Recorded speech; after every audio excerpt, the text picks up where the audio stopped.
Em algum momento da década de 1970, o Brasil fabricou carros capazes de rivalizar com alguns dos esportivos mais desejados de sua época. Dodge Charger RT, Maverick GT e Galaxy saíam das concessionárias equipados com motores V8 fabricados no Brasil sob licença, produzidos por uma indústria nacional que já dominava processos complexos de fabricação, adaptação e produção em larga escala. Tudo indicava que aquela seria apenas a primeira geração de uma longa linhagem de motores potentes.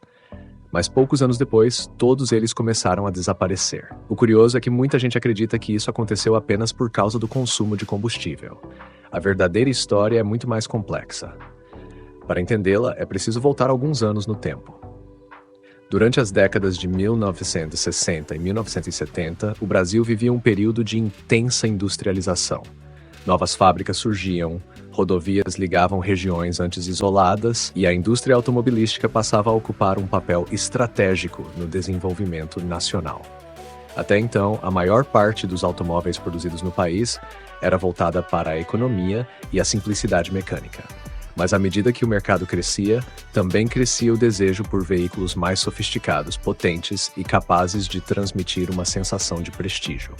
Ao longo deste vídeo, vou mostrar 3 dos carros V8 mais raros já produzidos no Brasil e como suas histórias ajudam a explicar por que essa era chegou ao fim. As montadoras perceberam essa mudança. Pela primeira vez, o consumidor brasileiro podia entrar em uma concessionária e comprar um automóvel equipado com motores de grande cilindrada, semelhantes aos que antes pareciam existir apenas nos filmes e nas revistas estrangeiras. Mas esses motores escondiam uma característica que poucos imaginavam. Eles não impressionavam apenas pela potência. A história do Dodge Charger RT mostra isso muito bem. A primeira curiosidade começa justamente com ele. Pouca gente sabe que o Dodge Charger RT, fabricado pela Chrysler do Brasil, marcou literalmente o fim de uma era. Em 1980, apenas 19 unidades deixaram a linha de montagem antes que o modelo fosse definitivamente encerrado. O último exemplar produzido na cor marrom Calcutá acabou se tornando uma das peças mais emblemáticas da história da indústria automobilística brasileira. O grande diferencial estava no torque. Era uma filosofia diferente da que conhecemos hoje.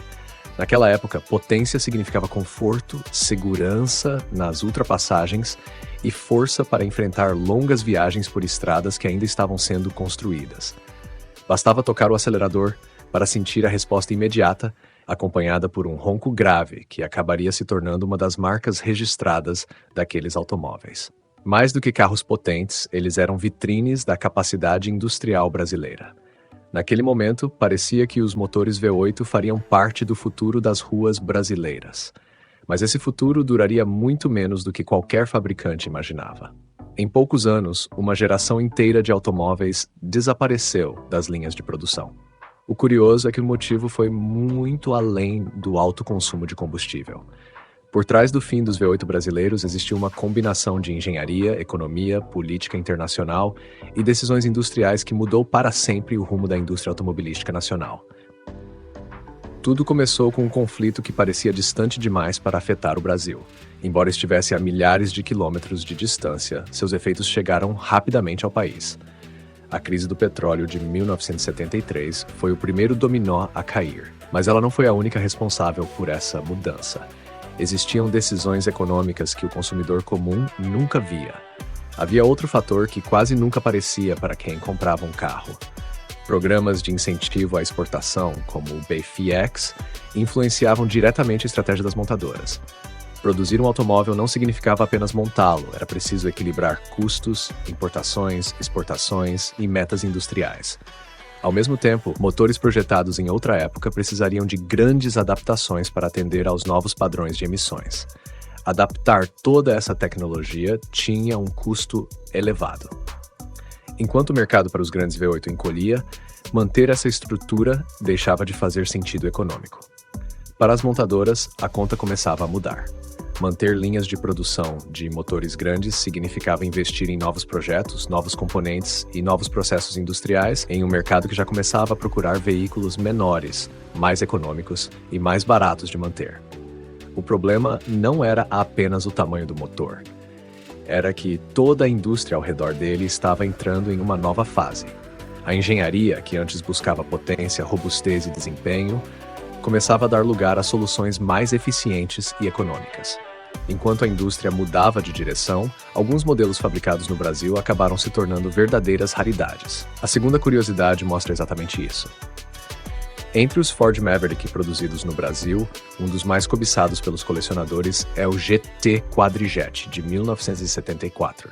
Produzido em quantidade extremamente limitada, ele recebeu um carburador de corpo quádruplo e uma preparação especial, tornando-se um dos exemplares mais raros e desejados já fabricados pela Ford no país. Os investimentos passaram a priorizar motores menores, veículos mais leves e tecnologias voltadas para o meio ambiente e para a economia de combustível. Era uma transformação silenciosa, mas ela mudaria completamente o perfil dos automóveis produzidos no Brasil. E existe um detalhe que quase nunca é lembrado. A indústria enfrentava novas regras ambientais, novas exigências econômicas e um mercado que começava a buscar outro tipo de automóvel. Quando as prioridades mudaram, aquela engenharia precisou acompanhar essa transformação. O Brasil que havia criado aqueles motores era diferente do Brasil que agora precisava projetar o futuro. Mas o mais curioso é que o fim dos V8 nas linhas de produção não significou o fim da sua história. A terceira curiosidade envolve o Ford Galaxy.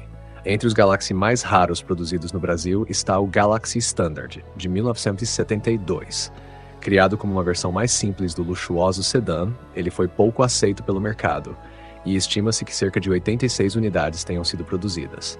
Hoje, justamente por essa raridade, tornou-se um dos Galaxy mais valiosos e desejados pelos colecionadores. Na verdade, foi ali que a história começou de outro jeito. Os carros deixaram as fábricas e passaram a ocupar as garagens, as oficinas especializadas, os encontros de carros antigos, as coleções particulares e a memória de milhares de brasileiros que ainda reconhecem um legítimo V8 nacional apenas pelo ronco do motor. Poucas máquinas conseguem atravessar tantas décadas sem perder sua identidade. Talvez porque elas nunca tenham sido apenas automóveis. Elas se transformaram em testemunhas de uma época em que a engenharia brasileira ousou competir com alguns dos carros mais desejados do mundo. Mais de 50 anos depois, basta ouvir o ronco de um Dodge Charger RRT, de um Maverick GT ou de um Galaxy para entender que eles representam muito mais do que potência. Representam um período em que a indústria nacional acreditava que podia construir máquinas cada vez mais sofisticadas. E, mesmo que aquela trajetória tenha sido interrompida por mudanças econômicas e acontecimentos internacionais, o legado permaneceu, porque o passado não desaparece. Ele apenas espera alguém fazer a pergunta certa. E talvez ainda existam muitas histórias escondidas nas estradas, nas fábricas e nas máquinas que ajudaram a construir este país. Até a próxima descoberta.